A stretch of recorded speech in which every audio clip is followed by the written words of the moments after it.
ತಾನು ಇಲ್ಲದೊಡೆ ಏನೂ ತೋರದಾಗಿ ತನ್ನಂ ಮೊದಲರಿವುದು ಪರತತ್ವಂ ಬೇರೆಂಬುದು ಘಟಿಸದು ಏಕಂ ಏವ ಎನಲ್ ಶ್ರುತಿ ನಿಖರಂ.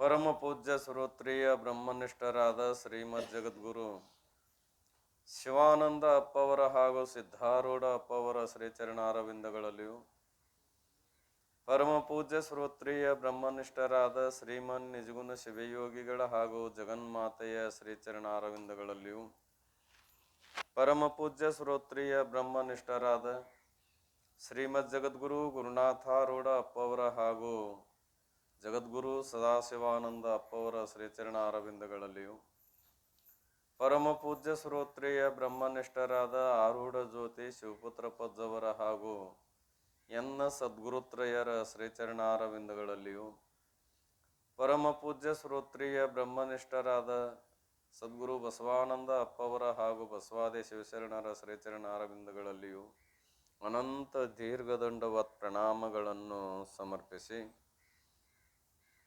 ಸಭೆಯಲ್ಲಿ ಉಪಸ್ಥಿತರಿರುವ ತಮ್ಮೆಲ್ಲರಿಗೂ ಕೂಡ ವಂದಿಸಿ, ಇಲ್ಲಿಯ ಪರ್ಯಂತರವಾಗಿ ಸಾಧನ ಚತುಷ್ಟಯ ಅನುಬಂಧ ಚತುಷ್ಟಯಗಳನ್ನು ಹೇಳಿಕೊಂಡು ಬಂದು ಕೊನೆಗೇನಪ್ಪ ಅಂತ ಕೇಳಿದ್ದಾದರೆ, ನಿನಕ್ಕಿಂತ ವ್ಯತಿರಿಕ್ತವಾಗಿ ಇನ್ನೊಂದು ಏನಾರು ಐತೇನು ಅಂತ ಕೇಳಿದರೆ ಇಲ್ಲ, ನೀನು ಒಬ್ಬನೇ ಎನ್ನುವಂಥ ವಿಷಯವನ್ನು ಪ್ರತಿಪಾದನೆ ಮಾಡ್ತಾ ಇದ್ದಾರೆ. ನಿನಗೆ ದುಃಖ ಬರಲಿಕ್ಕೆ ಕಾರಣ ಏನು ಅಂತ ಕೇಳಿದರೆ, ನೀನು ವಿಚಾರವನ್ನು ಮಾಡಲಾರದೆ ಇರುವುದೇ ಕಾರಣ ಅಲ್ಲ ಹೊರತಾಗಿ ಮತ್ತೇನು ಕಾರಣ ಅಲ್ಲ ಅನ್ನುವಂಥದ್ದನ್ನು ಹೇಳ್ಕೊಂಡು ಬಂದು, ಎಲ್ಲಿಯ ತನ ಹಿಂದೇನಾಗಿತ್ತು, ಹಿಂದೇನದ, ಮುಂದೇನದ ಅನ್ನುವಂಥ ವಿಚಾರಣೆ ಮಾಡಿ ಏನು ಅಂತ ಕೇಳಿದ್ರೆ ಮಾಡಿಲ್ಲ. ವಿಚಾರ ಮಾಡಿದ್ದೆ ಅಂದ್ರೆ ವಿಷಯಗಳಲ್ಲಿ ನೀನು ಲೋಲುಪ್ತನಾಗ್ತಿರ್ಲಿಲ್ಲ. ಹಿಂದೆ ಏನೇನಾಗಿದೆ ಅಂತ ವಿಚಾರ ಮಾಡಿದ್ದೆ ಅಂದ್ರೆ, ಯಾಕಂತ ಕೇಳಿ ಈ ದೇಹ ತೊಡೋಕ್ಕಿಂತ ಪೂರ್ವದಲ್ಲಿ ದೇವತಾ ಜನ್ಮ ಆಗಲಿ, ಪಶುವಾದಿಗಳ ಜನ್ಮ ಆಗಲಿ, ಮನುಷ್ಯ ಜನ್ಮ ಆಗಲಿ ಎಷ್ಟು ಸಲ ತೊಟ್ಟಿಪ್ಪ ಅಂದ್ರೆ ಏನು ಅದಕ್ಕೆ ಲೆಕ್ಕ ಐತೇನು ಅಂತ ಕೇಳಿದ್ರೆ ಲೆಕ್ಕಿಲ್ಲ. ಆ ಎಲ್ಲ ಜನ್ಮಗಳಲ್ಲಿ ನೀ ಬರೇ ಒಂದು ಮನುಷ್ಯ ಜನ್ಮದಲ್ಲಿ ಅಷ್ಟೇ ಬಂದಿಲ್ಲ, ಏನಾಗಿಲ್ಲ, ಬರೀ ಒಂದು ಮನುಷ್ಯ ಜನ್ಮಕ್ಕೆ ಅಷ್ಟೇ ಹೊಳ್ಳಿ ಹುಟ್ಟಿ ಬಂದಿಲ್ಲ. ಆ ಎಲ್ಲ ಜನ್ಮಗಳನ್ನು ವಿಚಾರ ಮಾಡಿ ನೋಡಿದಾಗ ನಿನಗೇನಾಗ್ತಾ ಇದೆ ಅಂದ್ರೆ ವಿಷಯಗಳಲ್ಲಿ ವಿರಕ್ತಿ ಬರ್ತಾ ಇದೆ. ವಿಷಯಗಳಲ್ಲಿ ಏನು ಬರ್ತಾ ಇದೆ? ವಿರಕ್ತಿ ಬರ್ತಾ ಇದೆ. ನೀನು ವಿಚಾರ ಮಾಡಲಾರದೆ ಇರುವುದರಿಂದ ನಿನಗೆ ವಿಷಯಗಳಲ್ಲಿ ವಿರಕ್ತಿ ಇಲ್ಲ, ಜನ್ಮಾದಿ ಬಂಧನ ನಿನಗೆ ತಪ್ಪಲಿಕ್ಕೆ ಸಾಧ್ಯವಿಲ್ಲ ಅನ್ನುವಂಥ ವಿಷಯವನ್ನು ಹೇಳ್ಕೊಂಡು ಬಂದು, ಅದು ಆ ಕಾರಣದಿಂದ ತಾನು ಇಲ್ಲದಡೆ ಏನೂ ತೋರದಾಗಿ, ನೀ ಇದ್ದಾಗ ಎಲ್ಲ ತೋರೋದೋ ಇನ್ನು ನೀ ಇಲ್ಲದನ್ನೇ ತೋರೋದ. ಇದು ಗಗನಾದಿಗಳು ತನ್ನೋಳ್ ಒಗೆದ ಕಾರಣದಿಂದ ಮಿಗೆಪೂರ್ಣ ಪದಮೆಂತು ಬಗೆಶಂಭು ಲಿಂಗವೇ. ಎಲ್ಲವೂ ಎಲ್ಲಿ ಉತ್ಪತ್ತಿ ಆಗ್ಯಾವ? ನಿನ್ನಿಂದ ಉತ್ಪತ್ತಿ ಆಗ್ಯಾವ. ಅಂದ್ರೆ ನೀ ಇದ್ದಾಗೋ ನೀ ಇಲ್ದಾಗೋ ಅಂತ ಕೇಳಿದ್ರೆ ನೀನಿದ್ದಾಗನೇ. ತೋರದಾಗಿ ತನ್ನಂ ಮೊದಲು ಅರಿಯುವುದು. ಅದಕ್ಕಾಗಿ ನೀ ಏನು ಮಾಡು ಅಂತ ಕೇಳಿದ್ರೆ, ನೀನಾರಿದ್ದೇನೆ ಎಂಬುದನ್ನು ನೀ ಮೊದಲು ಅರಿ. ಅಂದರೆ ಮನುಜ ಕುಲ ಜನನದ ಲಾಭವಾಗುವುದು ಆನಾರೆಂದು ಅರಿಯುವುದು ಅಂತ ಹೇಳ್ಕೊಂಡು ಬಂದಿರ. ಅರಿಯುವುದು ಪರತತ್ವಂ ಬೇರೆಂಬುದು ಘಟಿಸದು. ಯಾವಾಗ ನಿನ್ನ ಬಗ್ಗೆ ವಿಚಾರ ಮಾಡ್ತಾ ಇದೆ, ಆ ಸಮಯದಲ್ಲಿ ನಿನಕ್ಕಿಂತ ಭಿನ್ನವಾಗಿ ಇನ್ನೊಂದು ಐತಿ ಅಂತ ಸಿದ್ಧಕತ್ತೇನು ಅಂದರೆ ಇಲ್ಲ. ಹಿಂದೆ ಹೇಳಿದ್ರು, ಗುರು, ಈಶ್ವರ, ದೈವ, ಇವೇನು ವೇದ, ಇವು ಮೂರು ಏನು ಚೇತನ ಸ್ವರೂಪವು, ಚೇತನಕ್ಕಿಂತಲೂ ಭಿನ್ನು. ಅವೇ ನೀನೇ ಅವೋ ಏನು ನಿನ್ಕಿಂತಲೂ ಭಿನ್ನವು?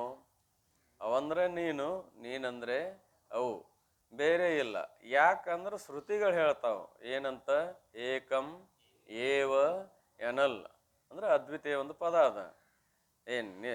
ಏಕಂ ಒಬ್ಬನೇ ಇರುವಿ, ಏವಂ ನಿಶ್ಚಯವಾಗಿಯೂ, ಅದ್ವಿತೀಯಂ ಭೇದ ಎಂಬುದು ಇಲ್ಲವೇ ಇಲ್ಲ. ಅಂದ್ರೆ ಅದಕ್ಕೆ ಅರ್ಥೇನು? ಒಂದೇ ಅಂತ. ನೀವೊಬ್ಬನ ಯಾಕದೆ ಅಂದ್ರೆ ನಿನ್ನಲ್ಲಿ ಸಜಾತಿ ಭೇದ ಇಲ್ಲ. ನಿನ್ನಲ್ಲಿ ಏನಿಲ್ಲ? ಸಜಾತಿ ಭೇದ ಐತೇನೋ ಅಂತ ಕೇಳಿದ್ರೆ ಸಜಾತಿ ಭೇದ ಇಲ್ಲ. ವ್ಯಕ್ತಿ ಭಿನ್ನ, ಜಾತಿ ಏಕ, ಅದಕ್ಕೇನಂತಾರ? ಸಜಾತಿ ಅಂತಾರ. ನಿನಕ್ಕಿಂತಲೂ ಭಿನ್ನವಾಗಿ ಇನ್ನೊಂದು ಬ್ರಹ್ಮ ಅಥವಾ ಚೇತನ ಐತೇನು? ಇಲ್ಲ. ಮತ್ತಿಲ್ಲ ಅಂದರೆ ವ್ಯಕ್ತಿ ಭಿನ್ನ ಇಲ್ಲ. ವ್ಯಕ್ತಿ ಭಿನ್ನ ಅಂತ ಇಲ್ಲ ಅಂದಮೇಲೆ ಒಂದೇ ಸಿದ್ಧ ಆಯಿತು. ಅಂದ್ರೆ ಸಜಾತಿ ಭೇದ ನಿನ್ನಲ್ಲಿ ಇಲ್ಲ. ಏವ ನಿಶ್ಚಯವಾಗಿಯೂ ನಿನ್ನಲ್ಲಿ ಏನಿಲ್ಲ ಅಂತ ಕರೆ ಭೇದ ಅನ್ನೋದು ಇಲ್ಲ. ಅಂದ್ರೆ ವಿಜಾತಿಯ ಭೇದ ರಹಿತನಾಗಿರುವವನು ಅಂತ. ಯಾವ ಭೇದ? ವಿಜಾತಿ ಭೇದ ರಹಿತನಾಗಿರುವಿ. ಕಾರಣ ಏನು ಅಂತ ಕೇಳಿ, ನಿನಕ್ಕಿಂತಲೂ ಭಿನ್ನವಾಗಿ ಇನ್ನೊಂದು ಏನಾದ್ರು ರೈತನು ಪರಬ್ರಹ್ಮ ಸ್ವರೂಪ ಇಲ್ಲ ಅಂತ ಹೇಳಿದ ಹಾಗೆ, ಮಾಯಾ ಇಲ್ಲ ಅಂತ ಹೆಂಗೆ ಹೇಳಕ್ ಬರೋದು? ಮಾಯಾ ಅದ ಅಂತ ಏನಾರು ತಿಳ್ಕೊಂಡೇನು ಅಂದ್ರೆ ಅದು ಕೂಡ ಇಲ್ಲವೇ ಇಲ್ಲ. ಮಾಯಾ ಹೇಗದ? ಕಲ್ಪಿತದ. ಕಲ್ಪಿತ ವಸ್ತು ಯಾರ ಸ್ವರೂಪ ಇರ್ತಾ ಇದೆ? ಅಧಿಷ್ಠಾನ ಸ್ವರೂಪವಾಗಿರುವುದರಿಂದ ನಿನಕ್ಕಿಂತಲೂ ಭಿನ್ನವಾಗಿ ಇನ್ನೊಂದು ಏನು ಇಲ್ಲವೇ ಇಲ್ಲ. ಆಮೇಲೆ ಏನಪ್ಪ ಅಂದ್ರೆ ಅದ್ವಿತೀಯ ಸ್ವರೂಪನಾಗಿರುವಿ.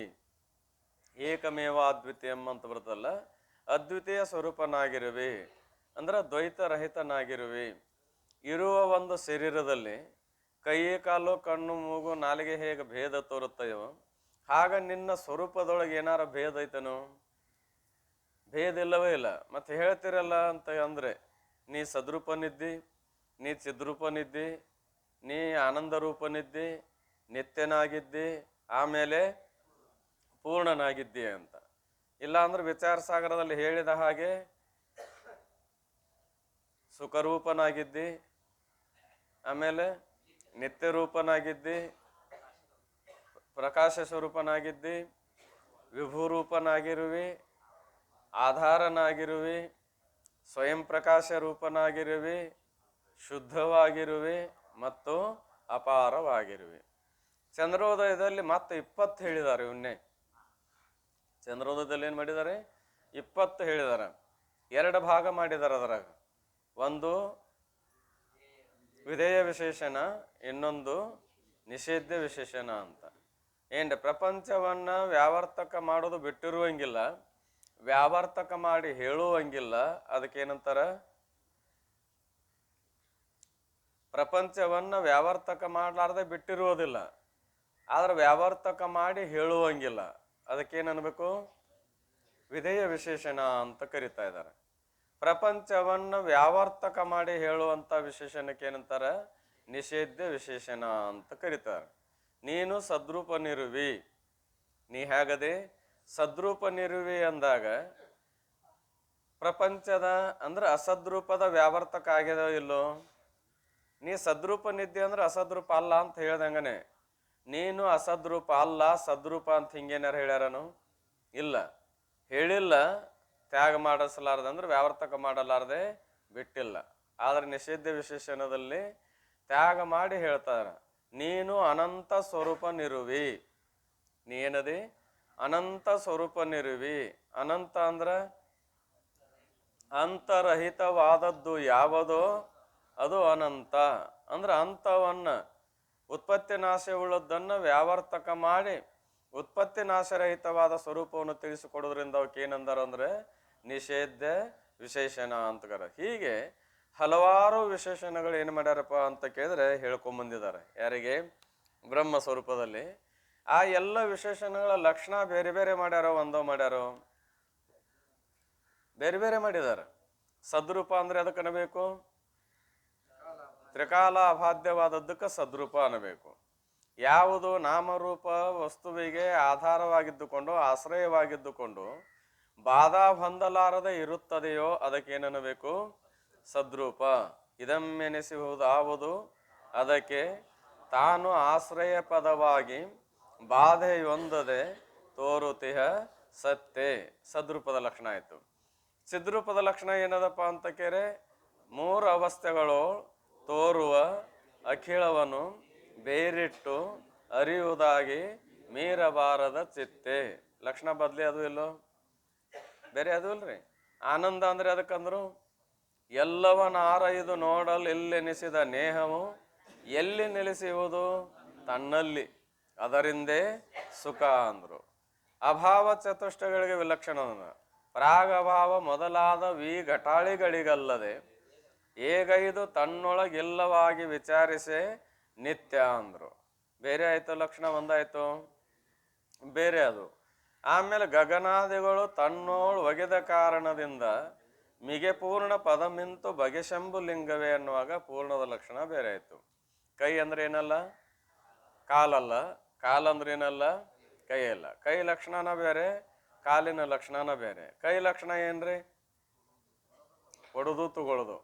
ಕಾಲಿನ ಲಕ್ಷಣ ಏನು? ಹೋಗುದು ಬರುದು. ಹೀಗೆ ಬೇರೆ ಬೇರೆ ಇರುವುದರಿಂದ ಕೈ ಕಾಲು ಕಣ್ಣು ಕಿವಿ ಮುಗಿನಲ್ಲಿ ಭೇದದನೋ ಇಲ್ಲೋ? ಇರುವ ಒಂದು ದೇಹದಲ್ಲಿಯೋ ಮತ್ತೆಲ್ಲರೂ ಇದಕ್ಕೇನನ್ಬೇಕು? ಸ್ವಗತ ಭೇದ ಅಂದ್ರು. ಹಾಗೆ ಇರುವ ಒಬ್ಬ ಬ್ರಹ್ಮನಲ್ಲಿ ಸತ್ತ ಚಿತ್ತ ಆನಂದ ನಿತ್ಯ ಪೂರ್ಣ ಮೊದಲು ಮಾಡಿಕೊಂಡು ಏನು ಲಕ್ಷಣಗಳು ಎಷ್ಟು ಹೇಳ್ತಾರೋ ಇವು ಬೇರೆ ಬೇರೆ ಇರುವುದರಿಂದ ಸ್ವಗತ ಭೇದ ಸಹಿತ ಬ್ರಹ್ಮ ಇದ್ದನು ಇಲ್ಲ ಅಂತ ಹೆಂಗಂತೀರಿ ಅಂದಾಗ ಏನು ಮಾಡಿದ್ರು ಅಂತ ಕೇರೆ, ಅದ್ವಿತೀಯನಾಗಿದ್ದಾನೆ, ಅವನಲ್ಲಿ ದ್ವೈತ ಅನ್ನುವಂಥದ್ದು ಸ್ವಗತ ಭೇದವೂ ಕೂಡ ಇಲ್ಲ. ಯಾಕಂತ ಕೇರಿ ಇವೆಲ್ಲವೂ ಏನದವು? ಬ್ರಹ್ಮನ ಸ್ವರೂಪವೇ ಅಲ್ಲ ಹೊರತಾಗಿ ಬ್ರಹ್ಮನಕ್ಕಿಂತಲೂ ಭಿನ್ನವಲ್ಲ. ಸತ್ ಅಂದ್ರೆ ಬ್ರಹ್ಮ, ಬ್ರಹ್ಮ ಅಂದ್ರನೆ ಅಥವಾ ಆತ್ಮ, ಆತ್ಮ ಅಂದ್ರನೆ ಸತ್.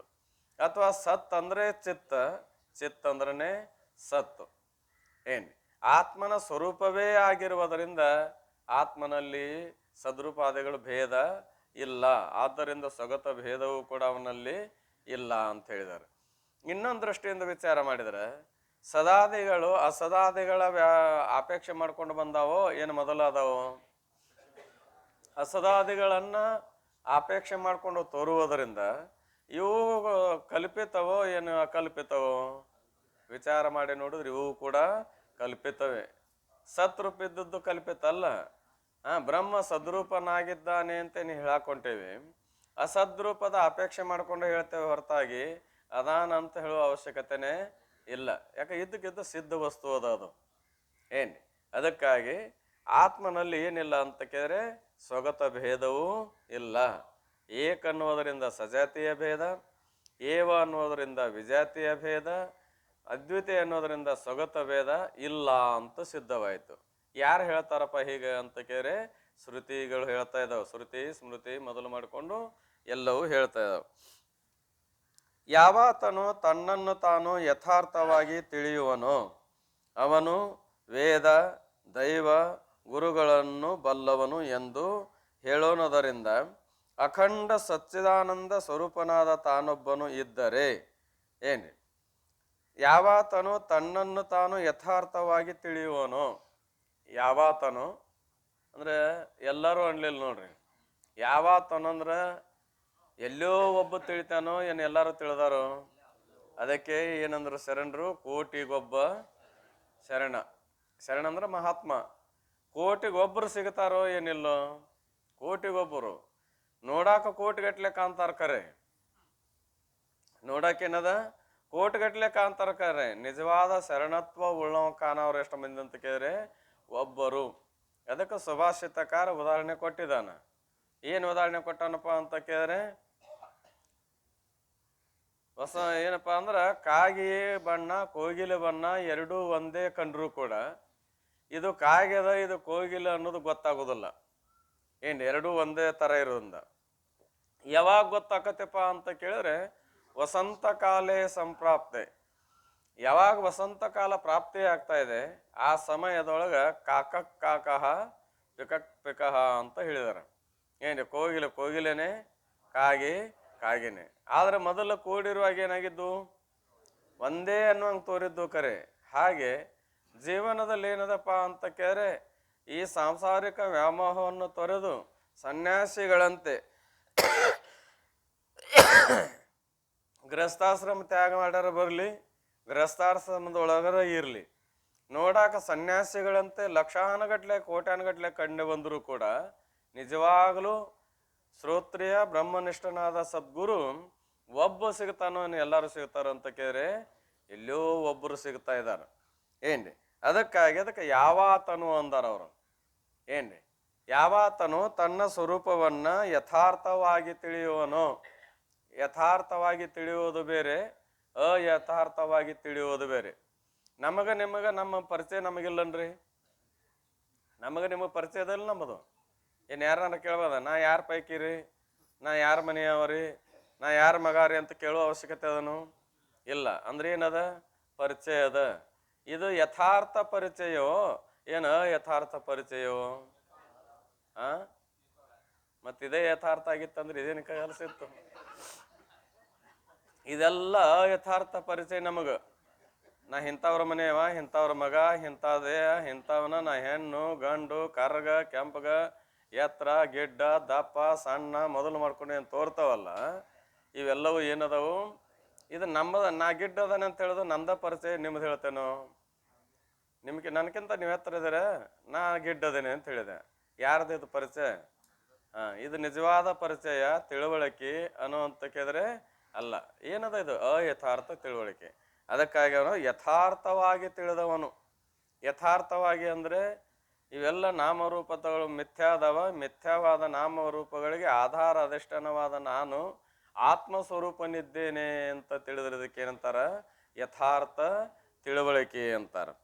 ಅವನು ಇಂಥ ಯಥಾರ್ಥ ತಿಳುವಳಿಕೆ ಉಳ್ಳಂಥ ಪುರುಷನು ವೇದ ದೈವ ಗುರುಗಳನ್ನು ಬಲ್ಲವನು. ಇವಾಗ ಏನಂತ ತಿಳ್ಕೊಬೇಕು? ವೇದ ಅಂದ್ರೆ ಏನು ತಿಳಿದವಂತ ತಿಳ್ಕೊಬೇಕು. ಈಶ್ವರ ಅಂದ್ರೆ ಯಾರು ಅನ್ನೋದನ್ನು ತಿಳಿದವಂತ ತಿಳ್ಕೊಬೇಕು. ಗುರು ಅಂದ್ರೆ ಯಾರು ಅಂತ ತಿಳಿದವಂತ ತಿಳ್ಕೊಬೇಕು. ಅಂದ್ರೆ ಇದರ ಅರ್ಥ ಏನಂದ್ರೆ ವೇದವೇ ತಾನಲ್ಲ ಹೊರತಾಗಿ ತನಕ್ಕಿಂತಲೂ ಭಿನ್ನ ವೇದಿಲ್ಲ. ಈಶ್ವರನೇ ತಾನಲ್ಲ ಹೊರತಾಗಿ ತನಕ್ಕಿಂತಲೂ ಈಶ್ವರನು ಭಿನ್ನನಲ್ಲ. ಗುರುವೇ ತಾನಲ್ಲ ಹೊರತಾಗಿ ಗುರುವಿನಕ್ಕಿಂತ ಭಿನ್ನ ಇದನ್ನು. ಎಲ್ಲವೂ ಯಾರ ಸ್ವರೂಪ? ತನ್ನ ಸ್ವರೂಪ. ಯಾವಾಗ ಈ ತಿಳುವಳಿಕೆ ಬರ್ತದ? ತನ್ನನ್ನ ತಾನು ತಿಳಿದಾಗ ಎಂದು ಹೇಳೋಣದ್ರಿಂದ ಅಖಂಡ ಸಚ್ಚಿದಾನಂದ ಸ್ವರೂಪನಾದ ತಾನೊಬ್ಬನು ಇದ್ದರೆ, ಮತ್ತಿದ್ರ ಮೇಲಿಂದ ಅಖಂಡ ಸಚ್ಚಿದಾನಂದ ಸ್ವರೂಪ ತಾನೊಬ್ಬನನು ಏನಿಬ್ರದಾರು? ಅಖಂಡ ಪದಕ ಅರ್ಥ ಏನು ಅಂತ ಕೇಳಿದ್ರೆ ಸೀಮಾರಹಿತವಾದದ್ದು. ಖಂಡ ಅಂದ್ರೆ ಸೀಮಾ, ಖಂಡ ಪದಕ ಅರ್ಥ ಏನು? ಸೀಮಾ. ಅಂದ್ರೆ ನಿಷೇಧ. ಸೀಮಾರಹಿತವಾದದ್ದು ಯಾವುದೋ ಅದಕ್ಕೆ ಅಖಂಡ ಅಂತಾರ. ಅಂದ್ರೆ ಏನರ್ಥ ಅಂತಾರೆ? ಪರಿಚ್ಛೇದತ್ರಯ ರಹಿತವಾದದ್ದು ಯಾವುದೋ ಅದಕ್ಕೆ ಅಖಂಡ ಅಂತ. ದೇಶ ಪರಿಚ್ಛೇದ, ಕಾಲ ಪರಿಚ್ಛೇದ, ವಸ್ತು ಪರಿಚ್ಛೇದ ರಹಿತವಾದದ್ದಕ್ಕೆ ಏನನ್ನಬೇಕು? ಅಖಂಡ ಅಂತ. ಆಮೇಲೆ ಹೇಗದಪ್ಪ ಅಂದ್ರೆ ಸಚ್ಚಿದಾನಂದ ಸ್ವರೂಪನಾದ, ಸತ್ ಚಿತ್ತ ಆನಂದ ಸ್ವರೂಪವಾದ ತಾನೊಬ್ಬನು ಇದ್ದರೆ ಗುರು ವೇದಾದಿಗಳೆಲ್ಲವೂ ತೋರುವವೆಂದು. ತಾ ಇದ್ರ ಅವೆಲ್ಲ ತೋರ್ದ, ತಾ ಇಲ್ದನೋ? ತಾ ಇದ್ರ ಗುರು, ತಾ ಇದ್ರ ವೇದ, ತಾ ಇದ್ರ ಯಾರೇ? ಈಶ್ವರ. ತಾನಿಲ್ಲದಿದ್ದರೆ ಏನೂ ತೋರದೆಂದು ಹೇಳಿದಂತಾಯ್ತು. ಮತ್ತು ಗುರು ಈಶ್ವರ ವೇದ ತಾ ಇದ್ರ ತೋರ್ತಾ, ತಾ ಇಲ್ಲದೆ ಇಲ್ಲ ಅಂದಮೇಲೆ ಇನ್ನುಳಿದ ನಾಮರೂಪ ಜಗತ್ತು ತೋರ್ಬೋದು ಅಂತ ಕೇಳಿದ್ರೆ ಇಲ್ಲವೇ ಇಲ್ಲ. ಹೇಗೆಂದರೆ ಸ್ವಪ್ನಕ್ಕೆ ಅಧಿಷ್ಠಾನಭೂತವಾದ ತಾನೊಬ್ಬನಿದ್ದರೆ ಸ್ವಪ್ನ ಕಲ್ಪಿತಗಳಾದ ಗುರು ದೈವ ವೇದಾದಿಗಳೆಲ್ಲವೂ ತೋರುತ್ತವೆ. ಸ್ವಪ್ನಕ್ಕೆ ಅಧಿಷ್ಠಾನಭೂತನಾದ ತಾನೊಬ್ಬನಿದ್ದರೆ ಅಂದ್ರೆ ಸಾಕ್ಷಿ ಸ್ವರೂಪನಾದ ತಾನು ಇದ್ದದ್ದಾದ್ರೆ ಸ್ವಪ್ನ ಕಲ್ಪಿತಗಳಾದ, ಸ್ವಪ್ನದಲ್ಲಿ ಕೂಡ ಏನಾಗಿದೆಪ್ಪ ಅಂತ ಕೇಳಿದ್ರೆ ಈಗ ತಿಂಗಳಾನುಗಟ್ಲೆ ಇದು ವೇದಾಂತ ಶಿಬಿರ ಅಥವಾ ಭಗವತ್ ಚಿಂತನದಲ್ಲಿ ಪಾಲ್ಗೊಂಡು 4-5 ವೇಳೆ ಇದರಲ್ಲಿ ತೊಡಗಿರ್ತೇವೆ. ಮುಂಜಾನೆ ವಿಚಾರ ಸಾಗರ್ಕೊಂಡ್ ಟೈಮು, ಆಮೇಲೆ ಪ್ರಾಣಾಯಾಮಾದಿ ಏನಪ್ಪ ಅಂದ್ರೆ ಶರೀರದ ಆರೋಗ್ಯಕ್ಕೋಸ್ಕರವಾಗಿ ಆ ಕ್ರಿಯೆಯಲ್ಲಿ, ಆ ನಂತರದಲ್ಲಿ ಏನಪ್ಪ ಅಂದ್ರೆ ಪರಮಾರ್ಥ ಗೀತೆ ಕೇಳುವಲ್ಲಿ, ನಂತರ ಮಧ್ಯಾಹ್ನ ಸಮಯದೊಳಗೆ ಸಂಸ್ಕೃತ ಅಭ್ಯಾಸ ಮಾಡುವುದಾಗಲಿ ಅಂದ್ರೆ ಭಾಷಾ ಅಭ್ಯಾಸ ಮಾಡ್ಕೊಳ್ಳೋದಾಗಲಿ, ಈಗ ಹೆಂಗೆ ಮಾತಾಡ್ತೇವೆ ಹಿಂಗೆ ಸಂಸ್ಕೃತ ಒಳಗೆ ಮಾತಾಡುವಂಥ ಕಲಿಕೆ ಕಲಿಸ್ತಾ ಇದ್ದಾರೆ. ಆಮೇಲೆ ಏನಪ್ಪ ಅಂದ್ರೆ ಮತ್ತೆ ಈ ಸಮಯಕ್ಕೊಮ್ಮೆ ಮತ್ತೆ ಮುಂದೆ ಅಜ್ಜನ ಚರಿತ್ರೆ ಕೇಳುವಾಗೊಮ್ಮೆ ಇಷ್ಟೆಲ್ಲ ಪ್ರವೃತ್ತಿಯಾಗಿ ಕೇಳಿ ಕೇಳಿ ಕೇಳಿ ಕೇಳಿ ಏನಾಗಿರ್ತಾ ಇದೆ ಅಂದ್ರೆ ಒಟ್ಟ ಮನುಷ್ಯನಿಗೆ ಆನಂದ ಆಗಿರ್ತಾ ಇದೆ. ಏನ್ರಿ ಆ ಸಮಯದೊಳಗೆ ಏನಾಯ್ತು ಅಂದ್ರೆ ಇನ್ನು ಮುಗಿತಪ್ಪ ಏನು ಹೋಗೋನು ಅಂತ ಹೋಗಿರ್ತೇವಲ್ಲ, ಹೋದ್ಮೇಲೆ ಏನಾಗ್ತಾ ಇದೆ ಅಂದ್ರೆ ಕನಸಿನೊಳಗೆ ಎಲ್ರಿ ಕನಸಿನೊಳಗ ಇಲ್ಲೇ ಬಂದು ಕುಂತಂಗಾಗಿರ್ತಾ ಇದೆ, ಶಾಸ್ತ್ರ ನಡೆದಂಗಾಗಿರ್ತಾ ಇದೆ. ಆಮೇಲೆ ಯಾರಪ್ಪ ಅಂದ್ರೆ ಯಾರು ಹೇಳ್ತಿರ್ತಾರ, ಯಾರು ಇದನ್ನ ಮಾಡ್ತಾರ, ಅವ್ರ ಬಂದಂಗಾಗಿರ್ತಾ ಇದೆ. ಇಷ್ಟೆಲ್ಲ ತೋರುವಾಗ ಇವೆಲ್ಲ ಕನಸಿನಾಗ ತೋರಿದಿವಲ್ಲ, ಇವೆಲ್ಲ ಸುಳ್ಳದಾವೋ ಕರೆಯದಾವೋ? ಸ್ವಪ್ನ ಕಲ್ಪಿತವೋ? ಅಲ್ಲಿ ತೋರಿದ್ದೆಲ್ಲ ಏನು ಕರೇನು? ಮಠ ತೋರಿದ್ದು ಸುಳ್ಳು, ಮಠದಾಗ ಬಂದು ಕುಂತಿದ್ದು ಸುಳ್ಳು, ಆಮೇಲೆ ಹೇಳವ್ರು ಸುಳ್ಳು. ನೀವು ಕರೆ ಹಾಕಿರೇನು? ಕೇಳವ್ರು ಸುಳ್ಳು, ಆದ್ರೆ ಇವೆಲ್ಲವನ್ನು ಎದುರಿಟ್ಟು ಅರಿಯತಕ್ಕಂಥ ಸಾಕ್ಷಿ ಸ್ವರೂಪನಾದ ಮಾತ್ರ ತಾನೇನಕನ ಒಬ್ಬನೇ ಸಿದ್ಧವಾಗ್ತಾ ಇದ್ದಾನ. ಏನೇ ಸ್ವಲ್ಪನ ಕಲ್ಪಿತಗಳಾದ ಗುರು, ದೈವ, ವೇದಾದಿಗಳೆಲ್ಲವೂ ತೋರುತ್ತವೆ. ತಾನಿಲ್ಲದಿದ್ದರೆ ಇವೆಲ್ಲ ತೋರ್ಯವಲ್ಲೇ. ನೀ ಇದ್ದಾಗ ತೋರವು, ನೀ ಇಲ್ದನು ಸಾಕ್ಷಿ ಆಶ್ರಯದಲ್ಲಿ ತೋರವು, ಸಾಕ್ಷಿ ಇರಲಾರ್ದ ತೋರವು ಸಾಕ್ಷಿ ಆಶ್ರಯದಲ್ಲಿ. ಏನ್ರಿ ಸ್ವಪ್ನ ಕಲ್ಪಿತ ವಸ್ತುಗಳೇನೋ ತೋರುವುದಿಲ್ಲ. ಏನ್ರಿ ತಾನಿಲ್ಲದಿದ್ದರೆ, ಒಂದು ವೇಳೆ ತಾನ ಇಲ್ಲದೆ ಹೋದರೆ ಸ್ವಪ್ನ ಕಲ್ಪಿತ ವಸ್ತುಗಳು ತೋರ್ತಾವನು. ಅಧಿಷ್ಠಾನ ಇರಲಾರದೆ ಕಲ್ಪಿತ ವಸ್ತುಗಳು ತೋರಲಿಕ್ಕೆ ಸಾಧ್ಯನೇ ಇಲ್ಲ ಎಂದು ಹೀಗೆ ಹೇಳುವುದರಿಂದ ಈ ಗ್ರಂಥದಲ್ಲಿ ಏಕಜೀವವಾದವು ದೃಷ್ಟಿರೇವ ಸೃಷ್ಟಿ ಎಂಬ ವಾದವು ಪ್ರತಿಪಾದನೆ ಮಾಡಲ್ಪಡುತ್ತದೆ ಎಂಬ ತಾತ್ಪರ್ಯ. ಜೀವರಲ್ಲಿ ಪ್ರತಿಪಾದನೆ ಮಾಡುವ ವಾದಗಳದಾವ. ಏಕಜೀವವಾದ, ಅನೇಕ ಜೀವವಾದ.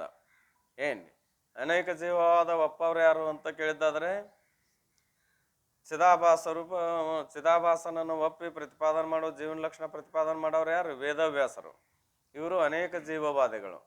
ಸರ್ವಜ್ಞಾತ್ಮಕ ಮುನಿಗಳೇನದಾರಂತ ಕೇಳಿ ಏಕಜೀವವಾದಿ. ಉಪಾಧಿಯು ಒಂದೇ. ಉಪಾಧಿ ಎಷ್ಟದಾವು ಅವ್ರ ಮತದಲ್ಲಿ ಒಂದೇ. ಯಾವುದು ಅಂದ್ರೆ ಅಜ್ಞಾನ ಉಪಾಧಿ. ಬ್ರಹ್ಮ ಅಜ್ಞಾನ ಉಪಾಧಿ.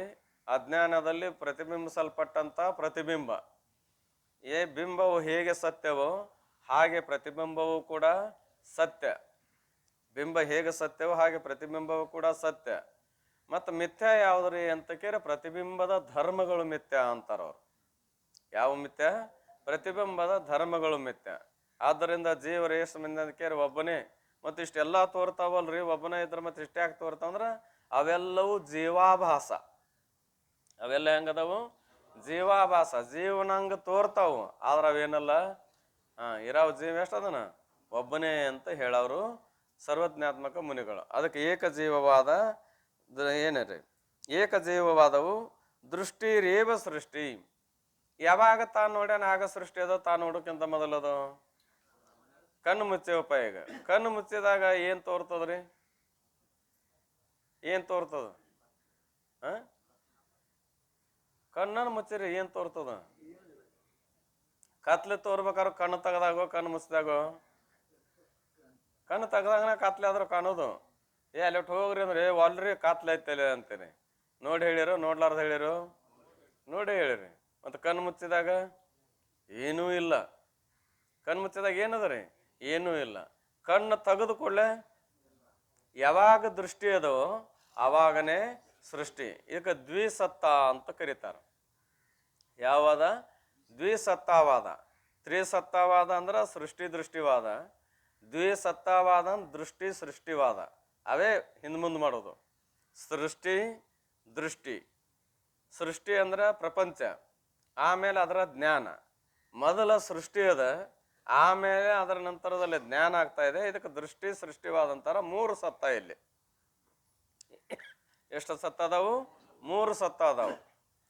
ಒಂದು ಪಾರಮಾರ್ಥಿಕ, ಒಂದು ವ್ಯಾವಹಾರಿಕ, ಒಂದು ಪ್ರಾತಿಭಾಷಿಕ. ಆದ್ರೆ ದೃಷ್ಟಿ ಸೃಷ್ಟಿವಾದದಲ್ಲಿ ಎರಡೇ ಸತ್ತ. ಒಂದು ಪಾರಮಾರ್ಥಿಕ ಸತ್ತ, ಒಂದು ಪ್ರಾತಿಭಾಷಿಕ ಸತ್ತ. ಹಗ್ಗದಲ್ಲಿ ತೋರಿದ ಹಾವು ಹೇಗೆ ಪ್ರಾತಿಭಾಷಿಕ ಸತ್ತ ಅಂತೇವೋ ಹಾಗೆ ಜಗತ್ತು ಕೂಡ ಏನದ ಅಂತ ಕೇಳಿದ್ರೆ ಪ್ರಾತಿಭಾಷಿಕ ಸತ್ತ. ಯಾಕಂದ್ರೆ ಪ್ರತೀತಿ ಸಮಕಾಲದಲ್ಲಿ ಅಷ್ಟೇ ತೋರ್ತದ. ಪ್ರಾತಿಭಾಷಿಕ ಸತ್ತ ಉಳಿದ ಹೆಂಗಿರ್ತದೆ? ಪ್ರತೀತಿ ಸಮಕಾಲದಲ್ಲಿ ಅಷ್ಟೇ ತೋರ್ತದ. ನೀ ದೃಷ್ಟಿ ಅಂದ್ರೆ ನೀ ದೃಷ್ಟಿ ಇದ್ದಾಗ ನಿನಗೆ ಸೃಷ್ಟಿ ತೋರೋದು, ದೃಷ್ಟಿ ಇರ್ಲಾರ್ದು. ಜ್ಞಾನ ಇದ್ದಾಗ ಈ ಜಗತ್ತು ತೋರೋದು ಇರ್ಲಾರ್ದನು. ಇದು ಪ್ರತೀತಿ ಸಮಕಾಲದಲ್ಲಿ ತೋರ್ತಾ ಇದೆ. ಆದರೆ ಇದು ಅನುಭವಕ್ಕೆ ಬರ್ಬೇಕಾದ್ರೆ ಕನಿಷ್ಠ ಅಧಿಕಾರಿಗೆ ಬರುವುದಿಲ್ಲ. ಇದು ಮಧ್ಯಮ ಅಧಿಕಾರಿಗೆ ಸ್ವಲ್ಪ ಅನುಭವಕ್ಕೂ ಬರ್ತಾ ಇದೆ. ಇನ್ನು ಉತ್ತಮ ಅಧಿಕಾರಿ ದೃಷ್ಟಿಯಿಂದ ಅಜಾತವಾದ. ಉತ್ತಮ ಅಧಿಕಾರಿ ದೃಷ್ಟಿಯಿಂದ ಯಾವ್ದಾರೆ? ಅಜಾತವಾದ. ಇರಲಿ, ಅಂತೂ ಏಕಜೀವವಾದ ಪ್ರತಿಪಾದನೆ ಮಾಡ್ದಂಗಾಯ್ತು. ಅಂದ್ರೆ ನೀವು ಒಬ್ಬನೇ ಅಂತ ಹೇಳೋದರಿಂದ ಏನಾಯ್ತು? ವೇದ ಇಲ್ಲ, ಈಶ್ವರ ಇಲ್ಲ, ಗುರು ಇಲ್ಲ. ಇವರ ಇಲ್ಲ ಅಂತ ಹೇಳುವಾಗ ಉಳಿದದ್ದೈತೆ ಅಂತ ಹೇಳಕ್ಕಾದೀತನು? ಇಲ್ಲ. ವಿಚಾರ ಸಾಗರದಾಗ ಒಂದು ಮಾತು ಬರ್ತಾ ಇದೆ.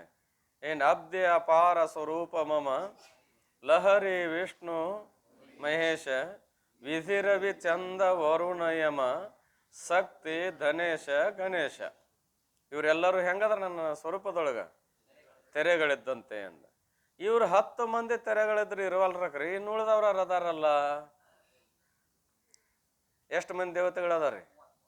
33 ಕೋಟಿ ದೇವತೆಗಳದಾರ. ಅದ್ರಾಗ ಇವ್ರು 3 ಮಂದಿ ಮುಖ್ಯ. ಇವ್ರನ್ನ ಹಿಡ್ಕೊಂಡು 10 ಮಂದಿ ಮುಖ್ಯ ದೇವತೆಗಳು ಏನಂದವರು? ಲಹರಿ. ಲಹರಿ ಅಂದ್ರೆ ತೆರೆ. ತೆರೆ ಅಂದ್ರೆ ಸುಳ್ಳು. ನೀರು ಕರೆ, ತೆರೆ ಕರೆ ರೀ. ನೀರು ಕರೆ, ತೆರೆ ಸುಳ್ಳು. ಹಂಗ ನೀ ಕರೆನೋ ಈ ದೇವ್ರ ಕರೆನೋ? ನೀನ ಕರೆ. ಆದ್ರೆ ಇವೆಲ್ಲವೂ ಏನದಾವು? ತೆರೆ ಅಂದ. ಹೋಗ್ಲಿ ಬಿಡ್ರಿ, ಇವ್ರು 10 ಮಂದಿಗೆ ನೀವೇನನ್ರಿ?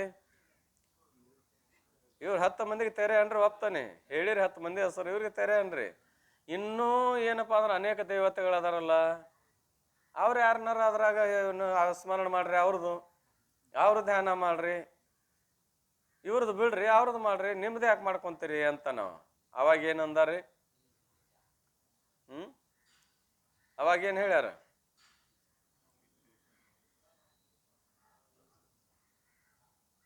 ಇವತ್ತು ಮುಂಜಾನೆ ಆಗ್ಯದ ವಿಷಯ. ಇವತ್ತು ಮುಂಜಾನೆ ಆಗ್ಯದ ವಿಷಯ. ಇವ್ರು 10 ಮಂದಿ ಸುಳ್ಳು ಅಂದಿರಲ್ಲೋ ಅನ್ರಿ, ಇನ್ನು ಉಳ್ದವ್ರು ಅದಾರಿಲ್ಲೋ? ಅವ್ರನ್ನ ಯಾರು ಒಬ್ರು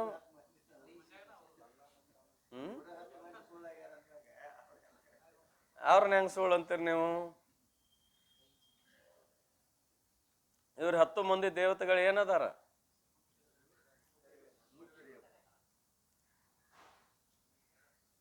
ಇವರು ಸುಳ್ಳು ಅನ್ನೋದ್ರ ಮೇಲಿಂದ ಅವ್ರು ಸುಳ್ಳು ಅಂತಿರೋ ಏನ ಅವ್ರು ಸುಳ್ಳು ಇರುವುದರಿಂದ ಇವ್ರು ಸುಳ್ಳು ಅಂತಿರೋ?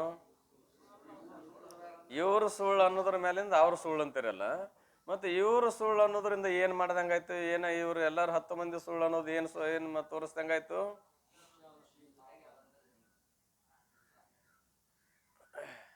ಇವರು ಉಪಲಕ್ಷಣ ಅದಾರ. ಈ 10 ಮಂದಿ ದೇವತೆಗಳು ಏನದಾರ? ಉಪಲಕ್ಷಣ ಅದಾರ. ಉಪಲಕ್ಷಣ ಅಂದ್ರೆ ಸೂಚನೆ ಮಾಡುವುದು. ಉಪಲಕ್ಷಣ ಪದಕಾರ್ತೇನು? ಸೂಚನೆ. ಈ ಉಪಲಕ್ಷಣವಾದ 10 ಸುಳ್ಳು ಅಂತ ಹೇಳುವುದರಿಂದ ಹೇಳಲಾರದೆ ಇರುವ ಉಪಲಕ್ಷಿತ ಅಂತಾರ ಅವಕ್ಕ. ಉಪಲಕ್ಷಣ ವಾಲೇಕು ಉಪಲಕ್ಷಿತ ಕೈ. ಉಪಲಕ್ಷಣ ಉಳ್ಳವ್ರು ಯಾರು? ಇನ್ನುಳಿದ ದೇವತೆಗಳು. ಅವ್ರಿಗೆ ಉಪಲಕ್ಷಿತ ಅನ್ಬೇಕಾಯ್ತು. ಏನ್ ಇದೇ ಸುಳ್ಳು ಅಂತ ಹೇಳೋದ್ರಿಂದ ಇದು ಸುಳ್ಳು ಸೂಚನೆ ಮಾಡೋದ್ರಿಂದ ಅವು ಕೂಡ ಸುಳ್ಳು ಅಂತ ಸಿದ್ಧ ಆಯ್ತು. ಉಪಲಕ್ಷಣಕ್ಕೆ ಅರ್ಥ ಏನು ಅಂತ ಕೇಳಿ ಪ್ರಸಂಗಾನುಸಾರ ಬರ್ತಾ ಇದೆ. ಜೋ ವಸ್ತು ಜಾಕೆ ಏಕ ದೇಶ ಮೇ ಹೋವೆ और कदाचित होवे और व्यावर्तक होवे सो उपलक्षण कहे. उपलक्षण पद ಕಾರ್ತೇನ್ರಿ. ಜೋ ವಸ್ತು ಜಾಕೆ ಏಕ ದೇಶ ಮೇ ಹೋವೆ, ಯಾವ ವಸ್ತು ಯಾವುದರ ಏಕದೇಶದಲ್ಲಿರುವುದು, ಯಾವುದರ ಏಕದೇಶದಲ್ಲಿರುವುದು. ಕದಾಚಿತ್ ಹೋವೆ, ಅಕಸ್ಮಾತ್ ಇರುವುದು. ಕಾಯಂ ಇರ್ಬೇಕಂದ ನೇಮಿಲ್ಲ, ಅಕಸ್ಮಾತ್ ಇರುವುದು. ಅವರು ವ್ಯಾವರ್ತಕ ಹೋವೆ, ಮತ್ತೆ ಇನ್ನುಳಿದವರಿಂದ ಬೇರ್ಪಡಿಸಿ ಏನ್ ಮಾಡ್ಬೇಕು? ಇದೇ ಅಂತ ತಿಳಿಸ್ಕೊಡ್ಬೇಕು. ಇದಕ್ಕೇನಂತಾರ? ಉಪಲಕ್ಷಣ ಅಂತಾರ. ಈ 10 ಮಂದಿ ದೇವತೆಗಳು ಇವರು ಕದಾಚಿತ್ ಅದಾರೋ ಏನು ಮೊದಲ ಅದಾರೋ? ಕದಾಚಿತ್ ಅದಾರ. ಎಲ್ಲಿ? ಸ್ವರೂಪದಲ್ಲಿ. ಇವ್ರೇನದಾರ? ಕದಾಚಿತ್ ಅದಾರ. ಆಮೇಲೆ ಏನಪ್ಪಾ ಅಂದ್ರ ಏಕದೇಶದಲ್ಲಿ ಅದಾರೋ ಸಂಪೂರ್ಣ ದೇಶದಲ್ಲಿ ಅದಾರೋ? ಏಕದೇಶದಲ್ಲಿ ಅದಾರ. ಆಮೇಲೆ ವ್ಯಾವರ್ತಕ ಮಾಡಿ ತಿಳಿಸ್ತಾವೋ ತಿಳಿಸುವುದಿಲ್ಲವೋ? ಇವು ಯಾವ ಕಾರಣವಲ್ಲ, ಇದೊಂದೇ ಬ್ರಹ್ಮ ಸ್ವರೂಪ ಅಂತ ತಿಳಿಸ್ಕೊಡೋದ್ರಿಂದ ಇವಕ್ಕೆ ಉಪಲಕ್ಷಣ ಅಂತಾರ. ಈ ಉಪಲಕ್ಷಣವಾದ ಕಾಗೆ ದೇವದತ್ತನ ಮನೆ ಮೇಲೆ ಕಾಗೆ ಕುಳಿತಾಗ, ಕಾಗೆ ಕುಳಿತದ್ದ ದೇವದತ್ತನ ಮನೆ ಅಂತ ಹೇಳಿದಾಗ ಕಾಗೆ ಸೂಚನಾ ಮಾಡ್ತೋ ಏನ್ ತೋರಿಸ್ತೋ? ಸೂಚನಾ ಮಾಡ್ತೋ. ಏನಂತ? ಇದೇ ದೇವದತ್ತನ ಮನೆ ಅಂತ ತಿಳ್ಕೊಂಡು. ಹಾಗೆ ಈ 10 ಮಂದಿ ದೇವತೆಗಳು ನಾವು ಸುಳ್ಳು ಅಂದ್ಮೇಲೆ ಅವರು ಸುಳ್ಳು ಅಂತ ಸೂಚನೆ ಮಾಡ್ಯಾರೋ ಏನ ಖರೆ ಅಂತ ಹೇಳ್ತಾವ? ಅದಕ್ಕೆ ಇವತ್ತು ಬೆಳಗಿನ ಆಗ್ಯದ ಉಪಲಕ್ಷಿತ ಉಳಿದ ದೇವತೆಗಳಿಗೂ ಕೂಡ ಸುಳ್ಳು ಅಂತ ತಿಳಿಬೇಕು ಅಂತ ಹೇಳುದು. ಏನು ಏಕಜೀವವಾದವು ದೃಷ್ಟಿರೇವ ಸೃಷ್ಟಿಯು ವಾದವು ಪ್ರತಿಪಾದನೆ ಮಾಡಲ್ಪಡುತ್ತದೆಂಬ ತಾತ್ಪರ್ಯ. ಕುಂತಿ ಪುತ್ರನಾದ ಕರ್ಣನೆ ರಾಧಾಪುತ್ರನೆಂದು ತಿಳ್ಕೊಂಡಂತೆ ಜೀವ ವಿಕೃತ ಕೌಂತೆಯಮೆ ರಾಧಾಪುತ್ರ ಪ್ರತೀತಿ. ಏನ್ ಅದೇ ಯಾರ ಅವಿಕೃತ ಕೌಂತೆಯಮೆ ಕುಂತಿ ಮಗನಾದಂತ ಕರ್ಣ ನಿಜವಾಗಲೂ ಕುಂತಿ ಮಗನೋ ಅಲ್ಲೋ? ಇದ್ರೂ ಕೂಡ ಏನು ಭಾವ ಪ್ರತೀತಿ ಆಯ್ತು? ರಾಧಾ ಪುತ್ರ ಪ್ರತೀತಿ ಎಂದು. ಅದಕ್ಕೂ ಎಲ್ಲ ಕಥೆ ಗೊತ್ತದ ಎಲ್ಲರಿಗೂ. ಏನ್ ಅವಿದ್ಯಾ ಮೂಲಕ ಪರಬ್ರಹ್ಮವೇ ಅವಿದ್ಯಾ ಮೂಲಕ ಜೀವನೆಂಬ ಹೆಸರನ್ನು ಪಡೆದಿರುವುದು. ಈ ಜೀವ ಅಂತ ಏನ ಚೇತನನಾದ ತನಗ ಜೀವ ಅಂತ ಹೆಸರು ಯಾಕೆ ಬಂತಪ್ಪ? ಪರಬ್ರಹ್ಮ ಸ್ವರೂಪವೇ ತಾನೋ ತನಕ್ಕಿಂತಲೂ ಭಿನ್ನದನೋ? ತಾನೇ ಇದ್ದೂ ಕೂಡ ಪರಿಚ್ಛಿನ್ನ ರೂಪವಾದ ಜೀವಭಾವ ಬಂತಲ್ಲ. ಕಾರಣ ಅವಿದ್ಯಾ ಉಪಾಧಿಯಿಂದ ಏನಿಲ್ಲ ಅಂತ ಕೇಳಿದ್ರೆ ಅವಿದ್ಯಾ ಉಪಾಧಿ ಮೂಲಕವಾಗಿ. ಆದ್ದರಿಂದ ಪರಬ್ರಹ್ಮ ಸ್ವರೂಪವು ತನಗಿಂತಲೂ ಭಿನ್ನ ಎಂದು ಹೇಳುವುದು ಯೋಗ್ಯವಲ್ಲ. ಅವಿದ್ಯಾ ಉಪಾಧಿ ಮೂಲಕವಾಗಿ ನಿನಗೆ ಜೀವಭಾವ ಬಂದತ್ತಪ್ಪ. ವಾಸ್ತವತ ವಿಚಾರ ಮಾಡಿ ನೋಡಿದ್ರೆ ನೀ ಏನಲ್ಲ, ಜೀವನಲ್ಲ, ಏನದಿ ಬ್ರಹ್ಮ ಸ್ವರೂಪವೇ ಇದೆ. ಆದ್ದರಿಂದ ನಿನಗೆ ಏನಂತ ಹೇಳಕ್ ಬರೋದಿಲ್ಲ ಅಂದ್ರೆ ಪರಬ್ರಹ್ಮ ಸ್ವರೂಪದಕ್ಕಿಂತ ಭಿನ್ನ ಅಂತ ಹೇಳುವುದು ಸರಿಯಲ್ಲ. ಭಿನ್ನವೇ ಎಂದು ಹೇಳುವ ಪಕ್ಷದಲ್ಲಿ ಇಲ್ರಿ ನಾ ಹೆಂಗ್ ದೇವ್ರಾಗಕ್ಕೆ ಸಾಧ್ಯದ, ನಾ ಹೆಂಗ್ ಬ್ರಹ್ಮ ಆಗಕ್ಕೆ ಸಾಧ್ಯದ? ಬ್ರಹ್ಮ ಪರಿಪೂರ್ಣ ವ್ಯಾಪಕ, ನಾನು ಸಣ್ಣವ, ಸಾಂದಕ್ಕೂ ದ್ವಾರದಕ್ಕೂ ಒಂದ ಮಾಡಕ್ ಹೋದ್ರೆ ಹೆಂಗ ಆಕತ್ರಿ ಅಂದಾನ. ಎಷ್ಟು ವ್ಯತ್ಯಾಸ ಅದ ಬ್ರಹ್ಮನಿಗೂ ನಮಗೂ, ಎಷ್ಟು ವ್ಯತ್ಯಾಸ ಅದ ರೀ? ಉದಾಹರಣೆ ಕೊಡ್ತಾರಲ್ಲ, ಎಲ್ಲ ಉಪಾಧಿ ನೀತಿಗಳದಾಗ ಆಯ್ತು ಬಿಡ್ರಿ. ಉಪಾಧಿ ಗ್ರಹಿತವಾಗಿ ಹಿಡಿದಾಗ ನಾನು ಬೇರೆ ದೇವರು ಬೇರೆ, ದೇವರು ದೊಡ್ಡವ ನಾ ಸಣ್ಣವ, ದೇವರಿಗೂ ನನಗೂ ಒಂದು ಮಾಡೋದು ಅದು ಹೆಂಗೆ ಸಾಧ್ಯದ್ರಿ? ಎಂದಾರ ಏನಪ್ಪಾ ಅಂದ್ರೆ ಎಷ್ಟು ವ್ಯತ್ಯಾಸ ಅದ ಅಂತ ಕೇಳಿದ್ರೆ ಉದಾಹರಣೆ ಕೊಡ್ತಾರ ಒಂದು. ಅಜಗಜ ಅಂತಾರ. ಅಜ ಅಂದ್ರ ಆಡು, ಗಜ ಅಂದ್ರ ಆನೆ. ಆನೆಗೂ ಆಡಿಗೂ ಹೋಲಿಕೆ ಮಾಡಿದ್ರೆ ಒಂದಾಗ್ಬೋದನು? ಆನೆ ಆನೆನೆ. ಮತ್ ಹಾಗೆ ಆನೆ ಹಂಗ್ಯಾರು ಬ್ರಹ್ಮ, ಆಡಿನ ಹಂಗ್ಯಾರು ನಾನು, ನನಗ ನೀವು ಆನೆ ಸ್ವರೂಪ ಅಂದ್ರೆ ಹೆಂಗ್ ಸಾಧ್ಯದ ರೀ ಅಂತೆಲ್ಲ. ಯಾಕೆ ಭಾವ ಬಂದದಂದ್ರ ಉಪಾಧಿ ಮೂಲಕವಾಗಿ. ಏನ್ರಿ ಭಿನ್ನವೇ ಎಂದು ಹೇಳೋ ಪಕ್ಷದಲ್ಲಿ ಚೇತನನಾದ ತನಗಿಂತಲೂ ಭಿನ್ನವಾದದು ಜಡವಾಗಿರ್ಬೇಕಾಯ್ತು. ಒಂದ್ ವೇಳೆ ನೀ ಭಿನ್ನ ಅಂತ ತಿಳ್ಕೊಂಡೆ ಅಂದ್ರ, ಅಥವಾ ನಿನಕ್ಕಿಂತಲೂ ಭಿನ್ನ ಬ್ರಹ್ಮ ಅಂತ ತಿಳಿದೆ ಅಂದ್ರ, ಆತ್ಮನಕ್ಕಿಂತಲೂ ಭಿನ್ನವಾದದ್ದೆಲ್ಲವೂ ಜಡವೋ ಚೇತನವೋ? ಜಡ ಆಯ್ತು. ಮತ್ತ ಜಡ ಆತಂದ್ಮೇಲೆ ಬ್ರಹ್ಮ ನಿನಕ್ಕಿಂತಲೂ ಭಿನ್ನ ಆದ್ರೆ ಏನಾಗಬೇಕಾತು? ಜಡ ಆಯ್ತು. ಜಡ ಆದ್ರೆ ಏನಂತ ಸಿದ್ಧ ಆಯ್ತು? ಅನಿತ್ಯ ಅಂತ ಸಿದ್ಧ ಆಯ್ತು. ಅನಿತ್ಯ ಅಂದ್ರೆ ಅದು ಸುಳ್ಳು ಅಂತ ಸಿದ್ಧಕತ್ತೋ ಕರೆ ಅಂತ ಸಿದ್ಧಕತ್ತೋ? ಸುಳ್ಳು ಅಂತ ಸಿದ್ಧಕತೆ. ಆಮೇಲೆ ಪರತತ್ವ ಜಡವೆಂದು ಅಂಗೀಕರಿಸರೆ ನಿತ್ಯವೆಂಬುದನ್ನು ಬಿಟ್ಟು ಅನಿತ್ಯವಾದದ್ದನ್ನು ಬೇಕಾಗ್ಬೋದು. ಪರತತ್ವಕ್ಕೆ ಏನ್ ಅನ್ಬೇಕೀಗ ನೀನು? ನಿತ್ಯ ನಿರತಿಶಯ ಅಂತ ಶಾಸ್ತ್ರ ಗುರುಗಳು ಹೇಳ್ತಾ ಇದ್ದಾರೆ. ಈಗ ಅದಕ್ಕೆ ಏನ್ ಅನ್ಬೇಕಾತ್ ನೀನು? ಅನಿತ್ಯ ಅನ್ನುವ ಪ್ರಸಂಗ ಬಂತು. ಇದಕ್ಕೂ ಒಡಂಬಟ್ಟರೆ, ಯಾಕಂದ್ರೆ ಹಠವಾದಿ ಅದನ, ನನಕ್ಕಿಂತಲೂ ಬ್ರಹ್ಮ ಬೇರೆನ ಅಂತ ತಿಳ್ಕೊಂಡು ಹಠ ಹಿಡಿದು ಇಲ್ಲ ಅನಿತ್ಯ ಅದನ ಅಂತ ಅಂಗೀಕಾರ ಮಾಡಿದೆ ಅಂತ ತಿಳ್ಕೊ. ಈ ಮಾತು ಶಾಸ್ತ್ರಕ್ಕೂ ಮಹಾತ್ಮರ ಅನುಭವಕ್ಕೂ ವಿರೋಧವಾಗಿರುತ್ತದೆ. ಯಾರಿಗೆ ವಿರೋಧ ಏಕಿ ನೀನು? ಹೋಗಿ ಹೋಗಿ ಎಂಥವನು ಕೂಡ ವೈರತ್ವ ಕಟ್ಕೊಂಡು ನಿನ್ನ ನಂತಿರ್ತಾರ ಅವ್ರು. ಹೋಗಿ ಹೋಗಿ ಎಂಥವನು ಕೂಡ ವಿರೋಧ ಕಟ್ಕೊಂಡಿ ಅಲ್ಲ, ಇಡೀ ಏನಪ್ಪಾ ಅಂತ ಕರೆ ಊರ ಗದ ಗದ ನಡಗಿಸ್ತಾನ. ಅಂಥವನು ಎದುರು ಹಾಕೊಂಡೆ ಅಂದ್ರೆ ಏನು ನೀನು ಏನಿರ್ಬೇಕಂತೇವ? ಸಹಜ ಅಂತೇವಲ್ಲ. ಹಾಗೆ ನೀನು ಆತ್ಮನಿಗೆ ಅಥವಾ ಬ್ರಹ್ಮನಿಗೆ ಜಡ ಅಂತ ಒಪ್ಪುವುದರ ಜೊತೆಗೆ ಅನಿತ್ಯ ಅಂತ ಅಂಗೀಕಾರ ಮಾಡಿದೆ ಅಂದ್ರೆ ಯಾರಿಗೂ ವಿರೋಧಕಿ? ಶಾಸ್ತ್ರಕ್ಕೂ ಗುರುಗಳಿಗೂ. ಅದಕ್ಕೂ ಒಡಂಬಟ್ಟರೆ ಏನ್ರಿ ಈ ಶಾಸ್ತ್ರಕ್ಕೂ ಮಹಾತ್ಮನ ಅನುಭವಕ್ಕೂ ವಿರೋಧವಾಗಿರುತ್ತದೆ. ಆದ್ದರಿಂದ ಪರತತ್ವವು ತನಗಿಂತಲೂ ಭಿನ್ನ ಎಂಬುದು ಸಂಭವಿಸುವುದಿಲ್ಲ. ಶಾಸ್ತ್ರಕ್ಕೆ ವಿರೋಧವಾಗಿ ಒಪ್ಪುವುದು ಸರಿ ಆಕತೇನು? ಶಾಸ್ತ್ರ ಸಮ್ಮತ ಅಂಗೀಕಾರ ಮಾಡ್ಬೇಕ ಹೊರತಾಗಿ ಶಾಸ್ತ್ರಕ್ಕೆ ವಿರೋಧವಾಗಿ ಅಂಗೀಕಾರ ಮಾಡಲಿಕ್ಕೆ ಬರುವುದಿಲ್ಲ ಎಂದು ಯುಕ್ತಿಯನ್ನು ಹೇಳಿ ಶ್ರುತಿ ಪ್ರಮಾಣವನ್ನು ತೋರಿಸುತ್ತಾರೆ. ನಿನಗೊಂದು ಶ್ರುತಿ ಪ್ರಮಾಣ ಕೊಟ್ಟು ಹೇಳ್ತಾನೆ ಕೇಳುವಂತಾರ. ನಿನಕ್ಕಿಂತಲೂ ಭಿನ್ನವಾಗಿ ಬ್ರಹ್ಮ ಬೇರೆ ಇಲ್ಲ, ಬ್ರಹ್ಮನಕ್ಕಿಂತಲೂ ಭಿನ್ನವಾಗಿ ನೀ ಬೇರೆ ಇಲ್ಲ, ಇಬ್ಬರೂ ಒಂದೇ ಅನ್ನೋದಕ್ಕೆ ನಿನಗೊಂದು ಶ್ರುತಿ ಪ್ರಮಾಣವನ್ನು ಕೊಡ್ತೇನೆ ಕೇಳು. ಏನು ಅಂತ ಕೇರೆ, ಏಕಮೇವಾದ್ವಿತೀಯಂ ಬ್ರಹ್ಮ ಸದೇವ ಸೌಮ್ಯ ಇದಮಾಗ್ರೆ ಆಸಿದೇಕಮೇವಾದ್ವಿತೀಯಂ ಬ್ರಹ್ಮ. ಎಲೈ ಸುಜಾನನಾದ ಶಿಷ್ಯನೇ, ಇದಂ ಅಗ್ರೆ ಅಂದ್ರೆ ಈ ನಾಮರೂಪಾತ್ಮಕವಾದ ಸೃಷ್ಟಿ ಉತ್ಪತ್ತಿಕ್ಕಿಂತ ಪೂರ್ವದಲ್ಲಿ ಒಂದೇನಿತ್ತು? ಸದೇವ ಆಸಿತ್. ಒಂದೇನಿತ್ತು? ಸದ್ರೂಪವೇ ಒಂದಿತ್ತು. ಎಂಥದದು ಅಂತ ಕೇಳಿದ್ದಾದ್ರೆ ಏಕಂ ಏವ ಅದ್ವಿತೀಯ ಸ್ವಗತ ಸಜಾತಿ ವಿಜಾತಿ ಅಥವಾ ಸಜಾತಿ ವಿಜಾತಿ ಸ್ವಗತ ಭೇದ ರಹಿತವಾದ ಒಂದು ಪರಬ್ರಹ್ಮ ಸ್ವರೂಪವೇ ಇತ್ತು ಅಂತ ತಿಳ್ಕೊಂಡು ಹೇಳ್ಕೊಂಡ್ ಈ ಶ್ರುತಿಯಲ್ಲಿ ಏಕ ಏವ ಮತ್ತು ಅದ್ವಿತೀಯ ಎಂಬ 3 ಪದಗಳಿರುತ್ತವೆ. ಇವು ಕ್ರಮದಿಂದ ಸ್ವಗತ ಸಜಾತಿ ವಿಜಾತಿ ಭೇದತ್ರಯವನ್ನು ನಿರಾಕರಿಸುತ್ತವೆ. ಈಗ ಇಲ್ಲಿ ಬರೆಯುವಾಗ ಕ್ರಮವಾಗಿ ನೋಡುವಾಗ ಏಕಂ ಅಂದಾಗ ಸ್ವಗತ ಭೇದ, ಏವ ಅಂದಾಗ ವಿಜಾತಿ ಭೇದ, ಆಮೇಲೆ ಅದ್ವಿತೀಯ ಅಂದಾಗ ಇದು ಏವ ಅಂದಾಗ ಏಕ ಅಂದಾಗ ಅದು ಸ್ವಗತ, ಏವ ಅಂದಾಗ ಸಜಾತಿ, ಆಮೇಲೆ ಅದ್ವಿತೀಯ ಅಂದಾಗ ವಿಜಾತಿ ಭೇದ ನಿವೃತ್ತಿ ಅಂತ ಹಿಂಗೆ ಕ್ರಮ ಅನಿಸ್ತದ. ಆದ್ರೆ ಏಕ ಪದದ ಅರ್ಥಕ್ಕೆ ಏನಂದ್ರೆ ಸಜಾತಿ ಭೇದ ರಹಿತ ಅಂತ ಸ್ಪಷ್ಟವಾಗಿ ಅರ್ಥ ಮಾಡಿದ್ದಾರೆ.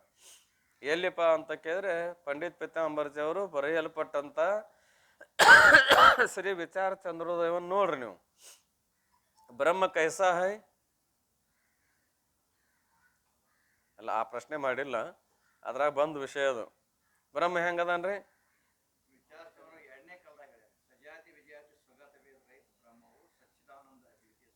ಇಲ್ಲ ಇಲ್ಲ ಇಲ್ಲ,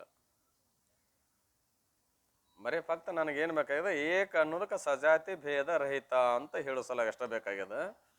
ಏನ್ ಬ್ರಹ್ಮ ಕೈಸಾ ಹೈ? ಬ್ರಹ್ಮನು ಹೇಗಿರುತ್ತಾನೆ ಅಂದ್ರೆ ನಿರ್ಧರ್ಮಕನಾಗಿದ್ದಾನೆ. ಬ್ರಹ್ಮ ಹೆಂಗದನ? ನಿರ್ಧರ್ಮಕನಾಗಿದ್ದಾನೆ. ಅವನಲ್ಲಿ ಧರ್ಮಗಳಿಲ್ಲ. ಯಾರಲ್ರಿ? ಬ್ರಹ್ಮನಲ್ಲಿ. ಆ ಧರ್ಮಗಳು ಯಾವುವು?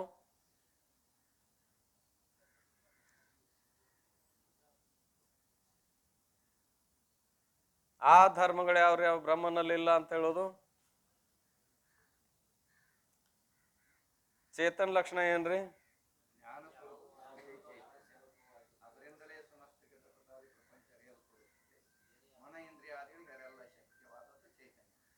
ಇನ್ನೇಮ್ರಿ?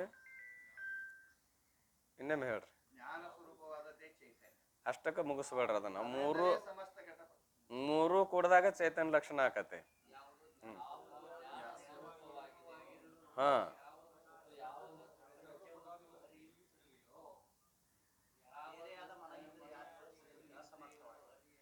ಯಾವುದು ಜ್ಞಾನ ಸ್ವರೂಪವಾಗಿರುವುದು ಮತ್ತು ನಾಮರೂಪ ಘಟಾದಿ ಪ್ರಪಂಚವನ್ನು ಅರಿಯುತ್ತಾ ಇರುವುದು, ಯಾವುದನ್ನು ಮನ ಇಂದ್ರಿಯಾದಿಗಳು ತಿಳಿಯಲಿಕ್ಕೆ ಶಕ್ಯವಿಲ್ಲವೋ ಅದಕ್ಕೇನಬೇಕು? ಚೇತನ. ಎದರಿಂದ ತಿಳಿಯಕ್ಕೆ ಶಕ್ಕಿಲ್ಲ? ಮನ ವಾಣಿಗಳಿಂದ ತಿಳಿಯಲಿಕ್ಕೆ ಶಕ್ಕಿಲ್ಲ. ಮತ್ತು ಮನವಾಣಿಗಳಿಂದ ತಿಳಿಬೇಕಾರೆ ಏನಿರ್ಬೇಕಲ್ಲಿ? ಮನವಾಣಿಗಳಿಂದ ಅರಿಸ್ಕೊಳ್ಳೋ ಅದಾವಿಲ್ಲ ಜಗತ್ತಿನೊಳಗ? ಅದಾವ. ಆದ್ರೆ ಬ್ರಹ್ಮ ಮಾತ್ರ ಅರಿಸ್ಕೊಳ್ಳೋದಿಲ್ಲ. ಮನವಾಣಿಗಳು ಅರಿಬೇಕಾಗಿತ್ತು ಅಂದ್ರೆ ಮನಸಹಿತವಾದ ವಾಣಿ ಇವು ಅರಿಬೇಕಾರ ಏನಿದ್ರೆ ಅರಿತಾವು?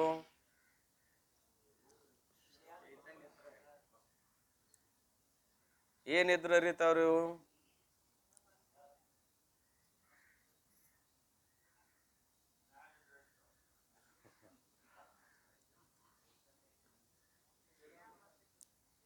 ಮನವಾಣಿಗಳು ಅರಿಬೇಕಾದ್ರೆ ಏನಿದ್ರೆ ಅರಿತಾವ ವಸ್ತುಗಳು ನಾವು?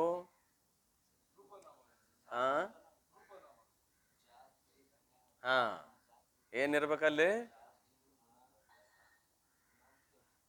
ಎರಡದು, ಜಾತಿ ಗುಣ. ಎರಡಂತೂ ಅದು ಬರೋಬ್ಬರಿ ಅದ. ಇನ್ನು ಎರಡದಾವ. ಯಾವ ಅಂದ್ರೆ ಕ್ರಿಯಾ ಸಂಬಂಧ.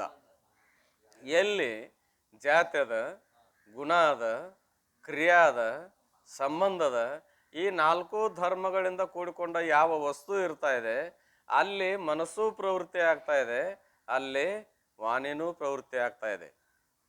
ಏನ್ ಇದು ಮಾಯಕ್ ಅಂತ ಹೇಳುವಾಗ ಬರೀ ಮನಸ್ಸಷ್ಟ ಪ್ರವೃತ್ತಿ ಆಗಿದನು? ಇಲ್ಲ, ಮನಸ್ಸು ಪ್ರವೃತ್ತಿ ಅದ, ಅದ್ರ ಜೊತೆಗೆ ವಾಣಿಯೂ ಪ್ರವೃತ್ತಿ ಅದ. ಅಂದಾಗಿದು ಮಾಯಕು ಅಂತ ಹೇಳ್ತೇವೆ. ಇದಕ್ಕೊಂದು ಜಾತಿ ಅದ, ಇದಕ್ಕೊಂದು ಗುಣ ಅದ, ಇದಕ್ಕೊಂದು ಕ್ರಿಯಾ ಅದ, ಇದ್ರದೊಂದು ಸಂಬಂಧ ಅದ. ಇದರಂತೆ ಎಲ್ಲ ವಸ್ತುಗಳನ್ನು ಅರಿಬೇಕಾದ್ರೆ ಮನವಾಣಿಗಳು ಅಲ್ಲಿ 4 ಅದಾವು. ಆದ್ರೆ ಬ್ರಹ್ಮನಲ್ಲಿ ಏನಿಲ್ಲ ಅಂದ್ರೆ ಇವು 4 ಇಲ್ಲ. ಬ್ರಹ್ಮನಲ್ಲಿ ಏನಿಲ್ಲ? 4 ಇಲ್ಲ.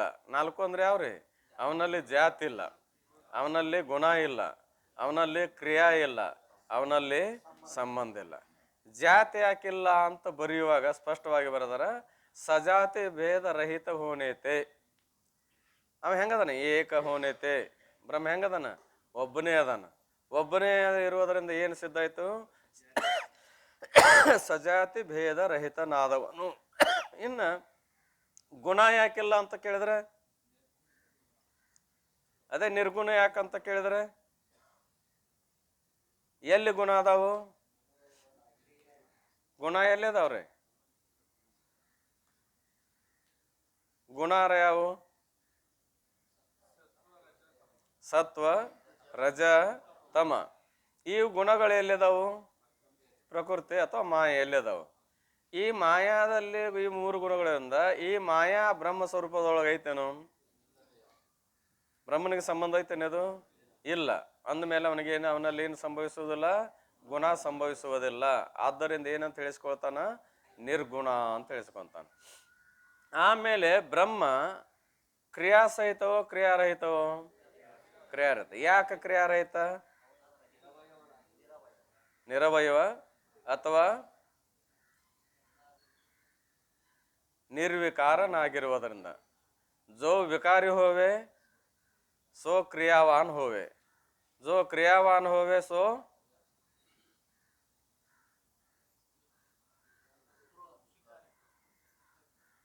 जो विकारी होवे सो क्रियावान होने ते क्या कहिए? ಇದು ಚಂದ್ರೋದಯದೊಳಗೆ ಆದ ವಿಷಯ ರೀ. ಇದು ಏನ್ರಿ? ಚಂದ್ರೋದಯದೊಳಗ ಆದ ವಿಷಯ. ವಿಕಾರಿ ಉಳ್ಳದ್ದೇನಿರ್ತಾ ಇದೆ, ಕ್ರಿಯಾ ಉಳ್ಳದ್ದಿರ್ತದೆ. ಆ ಕ್ರಿಯಾ ಎಲ್ಲಿ ಸಂಭವಿಸ್ತದೆ ಅವನಿಗೆ ಏನಂತ ಕರಿಬೇಕು? ಕರ್ತ ಅಂತಾರ. ಜೋ ವಿಕಾರಿ ಹೋವೆ ಸೋ ಕ್ರಿಯಾವಾನ್ ಹೋನೇತೆ ಕರ್ತಾ ಕಹಿಯೇ. ಅದಕ್ಕೆ ಏನನ್ಬೇಕು? ಕರ್ತ ಅನ್ಬೇಕು. ನೀ ಹೆಂಗದೆ? ನಿರ್ವಿಕಾರನಾಗಿರುವುದರಿಂದ ನಿನ್ನಲ್ಲಿ ಏನಿಲ್ಲ? ಕ್ರಿಯಾ ಇಲ್ಲ. ಕ್ರಿಯಾ ಇಲ್ಲ ಅಂದ್ರೆ ಏನಲ್ಲ ನೀನು? ಕರ್ತ ಅಲ್ಲ. ಕರ್ತ ಅಲ್ಲ ಅಂದ್ರೆ ಏನದಿ? ಅಕರ್ತ ಅಂತ ಹೇಳ್ಕೊಂಬಂದಿದ್ದಾರೆ. ಏನಿಲ್ರಿ? ಅಂದಮೇಲೆ ನಿನ್ನಲ್ಲಿ ಕ್ರಿಯಾ ಯಾಕಿಲ್ಲ ಅಂದ್ರೆ ನೀನು ನಿರ್ವಿಕಾರನಾಗಿರುವುದರಿಂದ ಅಥವಾ ಅವಯವಗಳ ರಹಿತವಾಗಿರುವುದರಿಂದ. ಆದ್ದರಿಂದ ಅಕ್ರಿಯ. ಮತ್ತೆ ಹೇಗದೆ ಅಂದ್ರೆ ಸಂಬಂಧ ನಿನ್ನಲ್ಲಿಲ್ಲ, ಅಸಂಗ. ಹೇಗದನ ಪರಮಾತ್ಮ ಸ್ವರೂಪ? ಹೇಗದ ರೀ? ಅಸಂಗವಾಗಿರುವುದು. ಸಂಘಗಳು ಎಷ್ಟಪ್ಪ ಅಂತ ಕೇಳಿದ್ರೆ ಮುಖ್ಯವಾಗಿ 4. ಸಂಘಗಳೆಷ್ಟು? ಶಾಸ್ತ್ರ ರೀತಿ ಒಳಗೆ ಮುಖ್ಯವಾಗಿ 4. ಲೌಕಿಕ ವ್ಯವಹಾರದೊಳಗೆ ಲೆಕ್ಕನೇ ಇಲ್ಲ. ಏನ್ರಿ? ಎಷ್ಟು ಸಂಘ ಇದ್ರು ಶಿವಾಯ ನಮ ಇರಲಿ. ಮುಖ್ಯವಾಗಿ 4 ಸಂಘಗಳು ಯಾವ್ಯಾವು?